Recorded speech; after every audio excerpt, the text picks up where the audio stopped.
안녕하세요. 오늘도 함께 묵상하게 오신 여러분을 예수님의 이름으로 사랑하며 축복합니다. 무더운 여름 안전하게 잘 지내시길 바라면서 오늘도 저희가 함께 말씀 시작하겠습니다. 제가 먼저 기도합니다. 사랑하는 하나님, 오늘도 우리가 함께 묵상을 시작합니다. 우리의 힘이 아니라 말씀을 들을 때 성령님이 주시는 힘으로 그 조명과 지혜로 말씀 잘 깨닫게 도와주시고 삶으로 살아내려 할 때도 성령님의 힘으로 살아내도록 도와주세요. 감사하신 예수님 이름으로 기도드렸습니다. 아멘.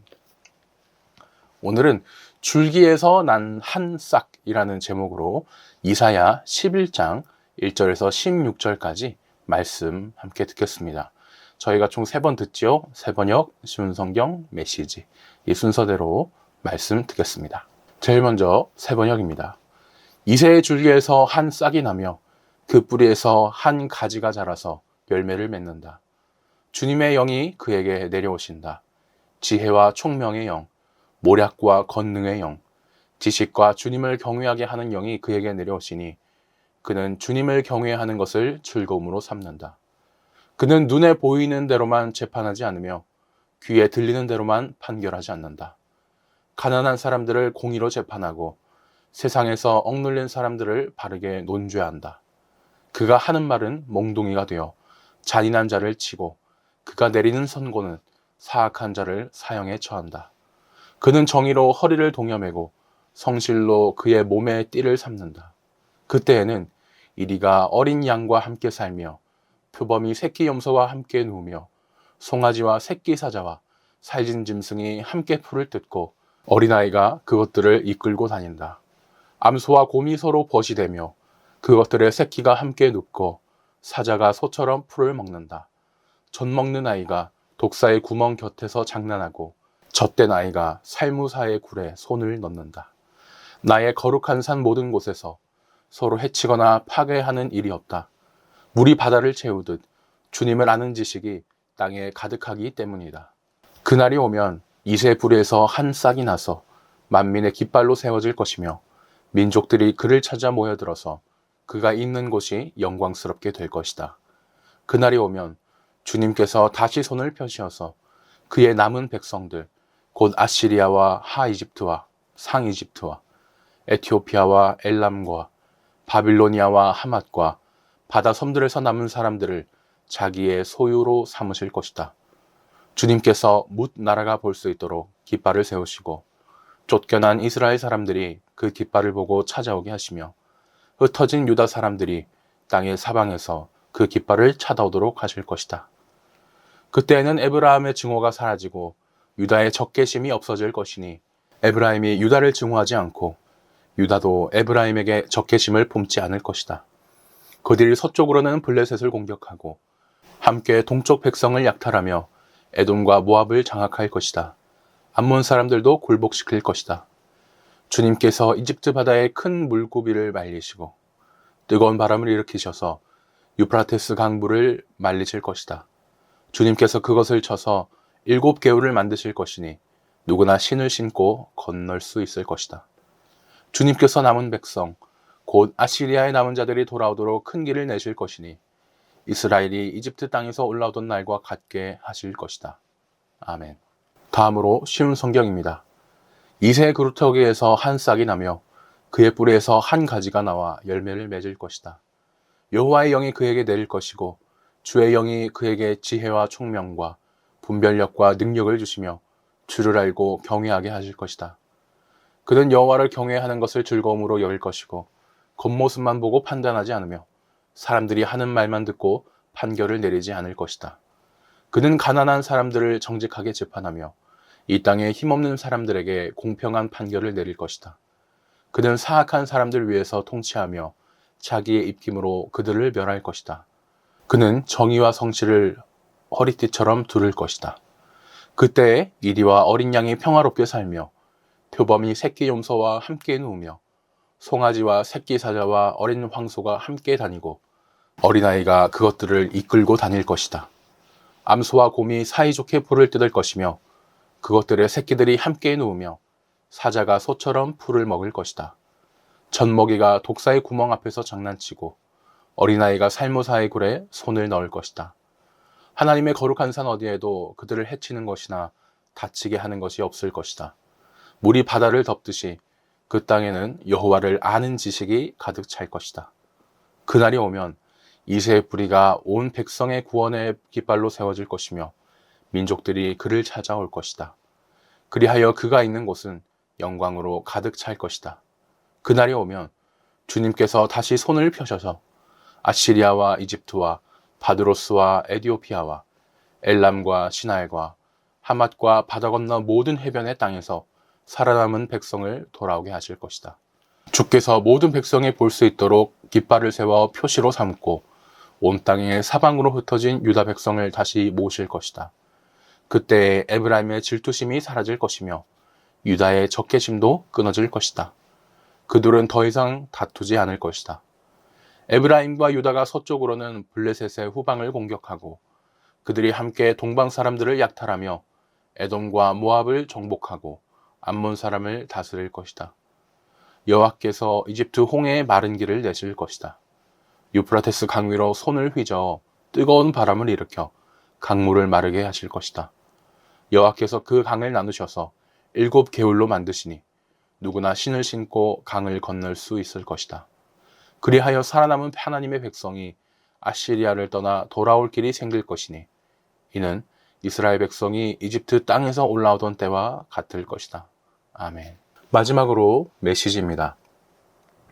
이새 그루터기에서 한 푸른 새싹이 나며 그 뿌리에서 한 가지가 움터 나오리라. 생명을 주는 하나님의 영, 곧 지혜와 깨달음을 주는 영, 방향을 잡아주고 힘을 부어주는 영, 지식과 하나님을 경외하는 마음을 불어넣어주는 영이 그 위에 머물리라. 하나님을 경외하는 것이 그의 기쁨과 즐거움이 될 것이다. 그는 겉모습으로 판단하지 않으며 풍문에 따라 판결을 내리지 않을 것이다. 궁핍한 이들을 위해 의롭게 재판하고 땅 위에 가난한 이들을 위해 정의롭게 판결할 것이다. 모두 옷깃을 여미고 그의 말을 주목하여 듣게 되리라. 그의 입에서 나오는 숨만으로도 악한 자들이 거꾸러질 것이다. 매일 아침 그는 튼튼한 작업복과 신발을 갖추고 나와 이 땅에 의와 신실함을 세우는 일을 할 것이다. 이리와 어린 양이 함께 뛰놀며 표범과 새끼 염소가 같이 잘 것이다. 송아지와 사자가 같은 염을 통해서 먹고 어린아이가 그들을 기를 것이다.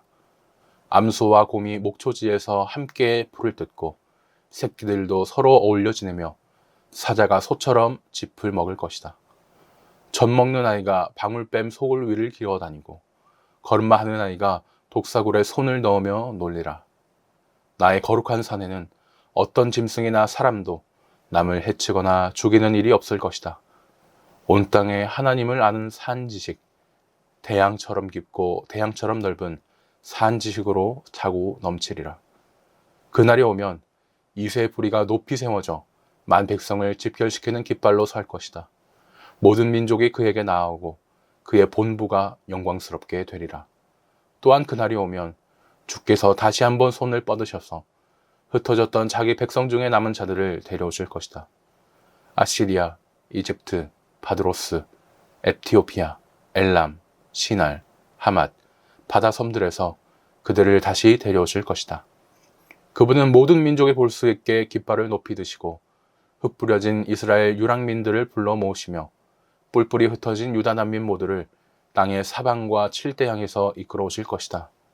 에브라임의 질투가 풀리고 유다의 적개심이 사라지리라. 에브라임은 더 이상 유다를 질투에 맞서지 않으며 유다는 더 이상 에브라임을 증오에 맞서지 않을 것이다. 그들은 피를 나눈 형제로 하나 되어 서쪽으로 블레셋 사람들을 덮치고 동맹군을 이뤄 동쪽의 민족들을 약탈하며 에돔과 모압을 공격할 것이다. 암몬 사람들도 그들과 같은 처지가 될 것이다. 하나님께서 다시 한번 이집트의 홍해를 말리셔서 쉽게 건널 수 있는 길을 내실 것이다. 거대한 강 유프라테스에 거센 바람을 내려보내셔서 그 강을 7개의 실개울로 만들어 버리실 것이다. 발을 적시지 않고 건널 수 있는 실개울로 마침내 대로가 열릴 것이다. 하나님의 백성 중에 남은 자들이 아시리아에서 쉽게 나올 수 있는 대로 과거 이스라엘이 이집트에서 행군에 나올 때와 같은 그런 대로가 열릴 것이다. 아멘. 네, 지금까지 저희가 3번 말씀을 들었습니다. 울창하던 숲이 무참히 베어져 버리거나 불에 다 타버린 그런 모습을 뉴스에서 본 적이 있으십니까? 마치 모든 것이 다 끝난 것처럼 보이는데요. 하지만 거기서 끝은 아니라 희망은 있습니다. 땅속 깊은 곳에 그루터기가 남아있다면 거기서는 이제 생명이 살아남아 있을 것이고 새로운 새순이 반드시 돋아나겠죠. 하나님은 범죄한 이스라엘과 교만한 열방을 심판하셨지만 그럼에도 불구하고 이새의 줄기라는 거룩한 그루터기를 하나 남겨두셨습니다. 이새는 다윗의 아버지죠. 곧 다윗의 후손이 희망이 된다 그 말입니다. 가장 가까이는요, 이사야 시대에 이 남왕국 유다의 멸망이 있지만 회복이 있을 것이고, 궁극적으로는 신약의 예수님께서 죄로 무너진 우리를 회복시켜줄 희망을 갖게 합니다. 큰 1번입니다. 1절에서 9절을 보니 빽빽한 숲을 베어내신 하나님이 이새 뿌리에서 새로운 가지를 내십니다. 이새 뿌리에서 난 가지 위에 어떤 영이 머무십니까? 1절에서 2절을 보니 여호와의 영이 머무시죠. 곧 지혜와 총명의 영, 모략과 재능의 영, 지식과 여호와를 경외하는 영이십니다. 오늘 말씀 전에요, 이사야 10장에 아수르 제국이 나왔습니다. 자신들의 힘을 과시하면서 이스라엘을 무자비하게 짓밟은 아수르, 아시리아와 같은 말인데 이 아수르 제국을 빽빽한 숲에 비유했죠. 하나님께서 이제 쇠도끼로 베어 버리실 것이라고 말씀을 하셨습니다. 오늘 본문 11장에는 그 교만한 숲이 베어져요. 하지만 끝이 아닙니다. 함께 다 망한 것 같지만 이스라엘 백성만은 다윗의 아버지인 이새의 끊어진 줄기에서 새로운 메시아 왕국이 시작될 것이라 약속을 해주신 거예요. 우리말에는 가지라고 되어 있지만 원어를 보면 아주 연약하고 작은 새순이라는 뜻이 있습니다. 사람이 보기에는 얼마나 보잘것없고 가녅니까? 이렇게 작은 싹인데 그 위에 이제 탁월한 지혜와 다스리는 능력을 주시는 성령님이 가득 임하시게 됩니다. 거대한 제국의 권력도 결국 도끼에 찍어 쓰러지지만 하나님의 영이 함께 하시면 아무리 연약한 싹이라도 세상을 바꿀 수 있습니다. 가지라는 원어의 그 뜻도 참 중요한데요. 네짜르라는 그런 발음이 있습니다. 여기에서 나중에 예수님의 고향 나짜렛이 나오거든요.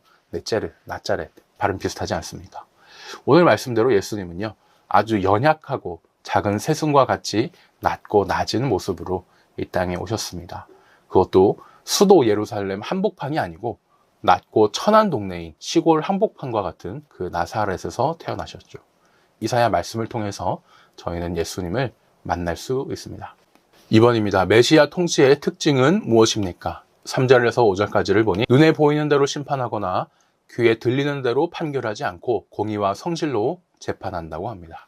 오실 메시아 왕은 어떤 분이실까? 이 설명이 쭉 나오죠. 하나님을 경외하시면서 하나님을 깊이 사랑하고 섬기는 것이 삶의 가장 큰 즐거움이신 분입니다. 세상 판사나 지도자들은요, 이 재력이나 권력같이 눈에 보이는 조건에 휘둘립니다. 사람들의 소문에도 속기 쉽죠. 요즘같이 AI가 있는 시대에는 뭐 거짓 증거에 속은 그런 경우도 많지 않았습니까? 하지만 메시아는 다릅니다.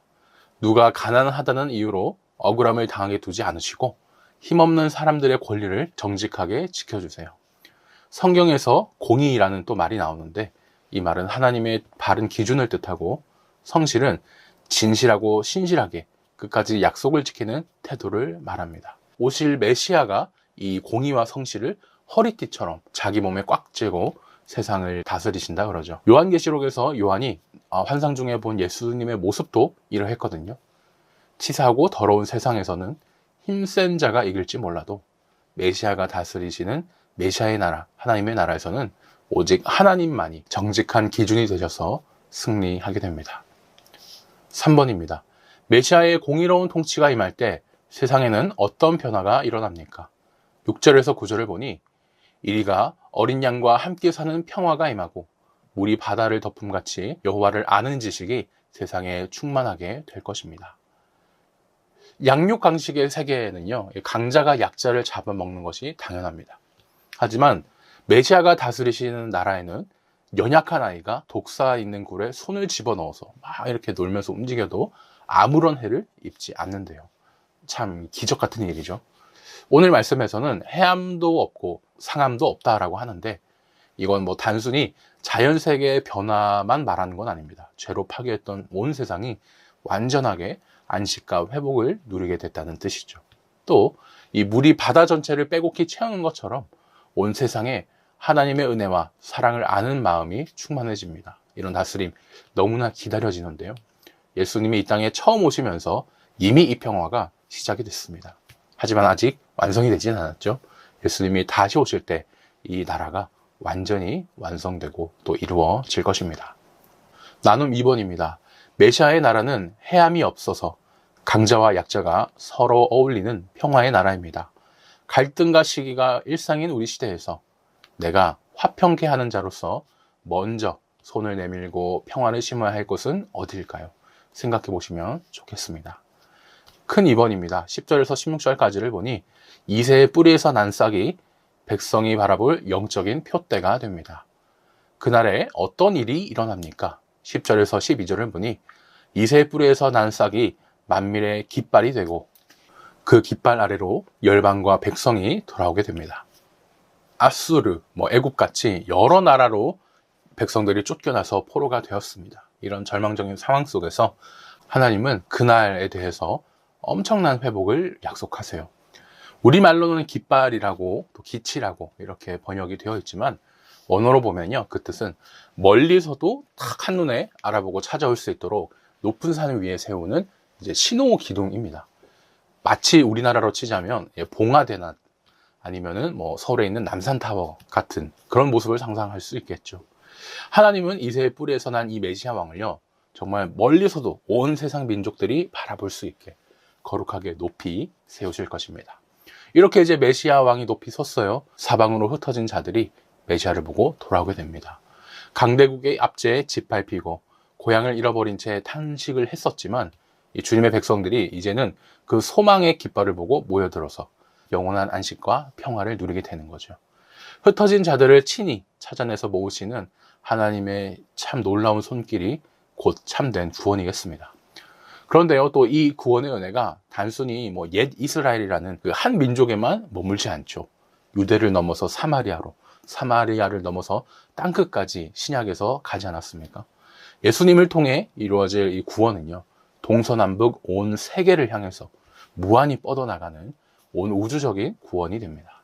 십자가의 복음을 통해 우리도 그 복음을 받아 누리는데요, 저희같이 또 많은 열방의 백성들이 함께 하나님 품으로 돌아오기를 기도합니다.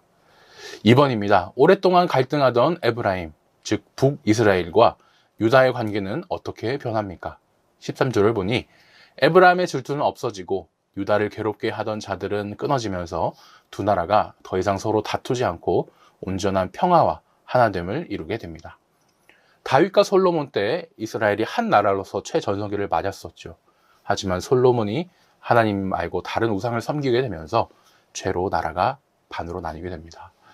북왕국 이스라엘과 남왕국 유다, 이렇게 두 나라로 나뉘게 되는데요, 에브라임은 북왕국 이스라엘을 가리키는 별칭이기도 합니다. 북왕국 이스라엘은 남왕국 유다와 이제 같은 민족이지만 갈라졌잖아요. 오랫동안 서로를 미워하면서 이 깊은 갈등의 상처를 안고 있었습니다. 하지만 메시아가 다스리는 그날이 오면 달라지겠죠. 마음속에 자리 잡았던 뿌리 깊은 시기와 질투가 깨끗하게 사라집니다.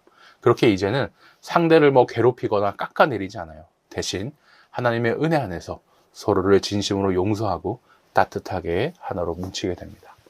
세상은 다툼과 분열로 가득하지만 이제 주님의 통치 아래서 비로소 두 나라가 막힌 담을 허물고 진정한 화해의 통일 왕국을 이루어가게 되는 거죠.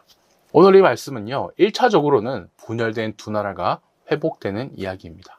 하지만 궁극적으로는 우리 구원에 대한 예수님을 가리키는 예언이죠. 십자가에서 흘리는 예수 그리스도의 그 피 덕분에 하나님과 우리 사이에 그 막혔던 담도 완전히 무너졌잖아요. 이제는 유대인이나 이방인이나 할 것 없이 상처 입은 모든 백성이 교회 안에 하나 돼서 교회라는 평화 또 사랑의 공동체를 이루게 됩니다. 나눔 3번입니다. 메시아의 날이 이르면 오랫동안 갈등의 골이 깊었던 유다와 에브라임도 하나가 됩니다. 주님의 십자가 사랑 안에서 시기와 다툼을 멈추고 먼저 화해할 사람은 누구입니까? 생각해 보시면 좋겠습니다. 마지막 기도 제목 나누겠습니다.